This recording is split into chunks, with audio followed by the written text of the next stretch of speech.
मैं तो 12 साल के लिए था, लेकिन बीच में उन्होंने पलटी मार दी, महागठबंधन तोड़ करके और बीजेपी के साथ में चले गए, बीजेपी के गोद में बैठ गए, तो हमने छोड़ दिया। एनडीए ज्वाइन कर लिया तब से चल रहा था। नोटबंदी का वो समर्थन कर रहे थे, मैं विरोध कर रहा था।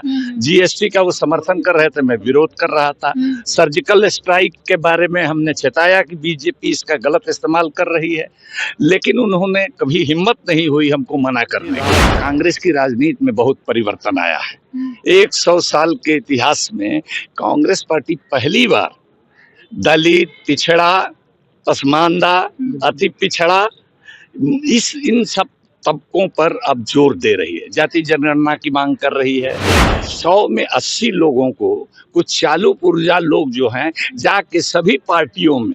चालू पुर्जा से आपका तात्पर्य चालू क्या है? पुर्जा से मतलब है कि उनके पास कोई जनाधार नहीं होता, उनके पैर के नीचे जमीन नहीं होती, लेकिन खुशामद करके आगे बढ़ जाते हैं। दूध के फेरे में नहीं रहते हैं हम मिशन के आदमी हैं, समझ रहे हैं। पद का होता तो हम केंद्र में मंत्री होते। ये बातचीत होना और हमारे बहुत अच्छे संबंध थे, लेकिन वसूल की बात है तो वसूल वो बदलते रहते हैं। अभी चर्चा सुना, लेकिन हमको नहीं लगता है कि अब बदलने की स्थिति में है। सटीक खबरों का सीधा असर। आप देख रहे हैं एनसीआर समाचार। जेडीयू के पूर्व सांसद और ऑल इंडिया पसमानदा मुस्लिम महाज के अध्यक्ष इस वक्त हमारे साथ हैं। कांग्रेस ज्वाइन कर चुके हैं। क्या वजह रही कि आप जेडीयू छोड़कर कांग्रेस में आ गए? अरे जेडीयू के नेता नीतीश कुमार जी, मैं तो 12 साल के लिए था, लेकिन बीच में उन्होंने पलटी मार दी, महागठबंधन तोड़ करके और बीजेपी के साथ में चले गए, बीजेपी के गोद में बैठ गए, तो हमने छोड़ दिया। हमको वसूल है ना कि वसूलों पर जब आँच आए तो तकरार करना जरूरी होता है, लड़ना जरूरी होता है। तो मैं लड़ गया तो सदस्यता चली गई।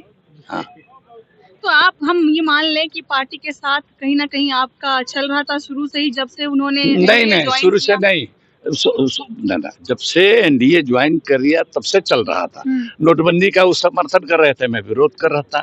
जीएसटी का वो समर्थन कर रहे थे, मैं विरोध कर रहा था। सर्जिकल स्ट्राइक के बारे में हमने चेताया कि बीजेपी इसका गलत इस्तेमाल कर रही है, लेकिन उन्होंने कभी हिम्मत नहीं हुई हमको मना करने की। तो मैं भी चल रहा था, लेकिन पूरी पार्टी को ही लेके रातों रात जब उधर चले गए तो हमने अपना रास्ता अलग कर लिया। नीतीश की राजनीति में और कांग्रेस की राजनीति में क्या फर्क लग रहा है आपको? देखिए, कांग्रेस की राजनीति और अभी कांग्रेस की राजनीति में बहुत परिवर्तन आया है। 100 साल के इतिहास में कांग्रेस पार्टी पहली बार दलित, पिछड़ा, पसमानदा, अति पिछड़ा, इन सब तबकों पर अब जोर दे रही है। जाति जनगणना की मांग कर रही है, जिसकी आबादी जितनी उसकी भागीदारी की बात कर रही है। आरक्षण का कोटा 50% से बढ़ाने की बात कर रही है। नफरत के खिलाफ मोहब्बत की बात कर रही है। तो ये तो सबको अच्छी लगने वाली बात है। तो इसलिए हमारी बात हुई राहुल जी से। पहले भी मैं उनके साथ पार्लियामेंट में था, कई मुलाकातें थी, बातें थी, कई सम्मेलन और मीटिंग में। आप लोगों ने देखा साझी विरासत के सम्मेलन का तालकटोरा स्टेडियम में मैं संचालन कर रहा था। मनमोहन सिंह साहब उस समय हयात से थे, वो भी मंच पर थे, तो मैं संचालन कर रहा था। कंस्टिट्यूशन क्लब में संचालन कर रहा था। तो मुलाकात बात होती रहती थी। लेकिन जब से वो न्याय यात्रा पर निकले, भारत जोड़ो न्याय यात्रा में जो नारा दिया, दलित, पिछड़ों और हाशिए के लोगों, पसमानदा लोगों की बात करनी शुरू की।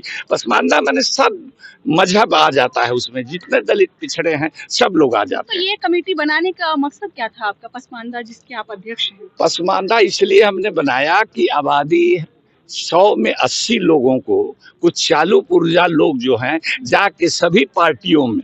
चालू पुर्जा से आपका तात्पर्य चालू क्या है? पुर्जा से मतलब है कि उनके पास कोई जनाधार नहीं होता, उनके पैर के नीचे जमीन नहीं होती, लेकिन खुशामद करके आगे बढ़ जाते हैं। तो ऐसे लोगों को किनारा करने के लिए, और हम लोगों ने ताकत दी कि भाई जिसकी आबादी जितनी है उसकी उतनी हिस्सेदारी। किसी से हमारी नफरत की बात नहीं है भाई, आपको बनाया जाए, लेकिन आपकी आबादी कितनी है, आपके पास लोग कितने हैं। यहाँ ही देखा तो कितने लोग हैं, इतनी संख्या में 10 बजे से यहाँ बैठे हुए हैं, तो इसी से समझ लीजिए कि इसकी कितनी आबादी है। अंत में एक कुछ बिहार अपनी भाषा में, बिहार की भाषा में आपके जितने भी समर्थक हैं बिहार के, उनके लिए अगर कोई संदेश देना चाहें तो। नहीं, बिहार में जो चुनाव होने जा रहा है, तो दिल्ली में भी हमारे बिहारी कहा जाता है कि इतने हैं कि अगर आंख मूंद करके पत्थर फेंकिएगा तो किसी बिहारी के ही सर पर गिरेगा। अच्छा। तो सब लोग जब वोट करने के में हम लोग माहिर हैं, सब लोग आएंगे वोट के समय, और इस बार हम लोग निजाम बदलेंगे। क्या कांग्रेस की तरफ से कोई ऊंचा पद दिया जाएगा आपको? पद के फेरे में नहीं रहते हैं हम। अच्छा। हम मिशन के आदमी हैं, समझ रहे हैं। पद का होता तो हम केंद्र में मंत्री होते, MP तो जरूर रहते, समझ रहे हैं ना। तो उसको कोई राज्यसभा का MP कोई छोड़ता है, विद्रोह करता है, तो मैंने तो विद्रोह कर दिया। तो पद ओद हमारे लिए चीज नहीं है, हमारे लिए मिशन चीज है।